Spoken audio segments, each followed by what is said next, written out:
Before I went to go sit down with Atlantic, Lil Boosie called me. That is crazy. That's too much going on. Like all that, Lil Boosie called me, but I rock with Lil Boosie tough. I used to look up to him, right?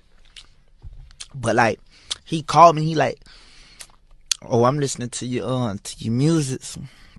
I'm listening to your music right now. You know, Ghost or something like that. Yeah, that's Boosie, all right.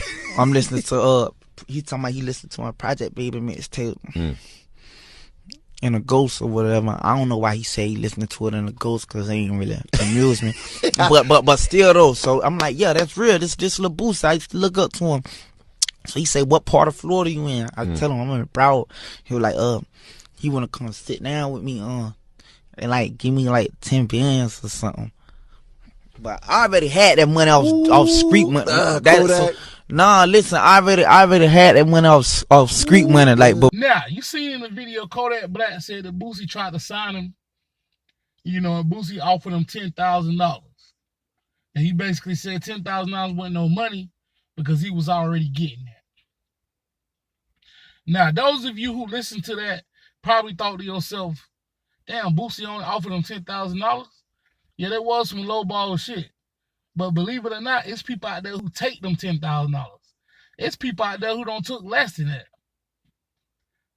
It's people out there who don't took less than that. I know a guy firsthand, 10 years ago, signed a record deal with a Atlanta-based record label.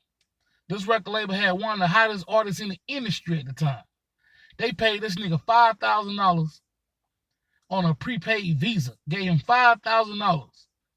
And then gave him a $20,000 chain and sent his ass back to Greenville. And then gave him a $20,000 chain and sent his ass back home. We saw this guy walking around broke with a $20,000 chain on. You know, I ain't got to end the story by telling y'all that, hey, I ain't got to continue the story by telling y'all that, hey, that shit did not end well. So Boosie offered him $10,000. You know, I can believe that. Now, him not taking it was the best thing he probably could have done, because he still probably would have blew up regardless, but he probably wouldn't be in the position that he in right now. Now, the situation with Kodak Black is that every time he do an interview with one of these radio stations or whatever, man, it seems like they try to get dirt on him. Not dirt, like they try to dig up something. Like they try to get something started, like they trying to get some rating boosters up or something.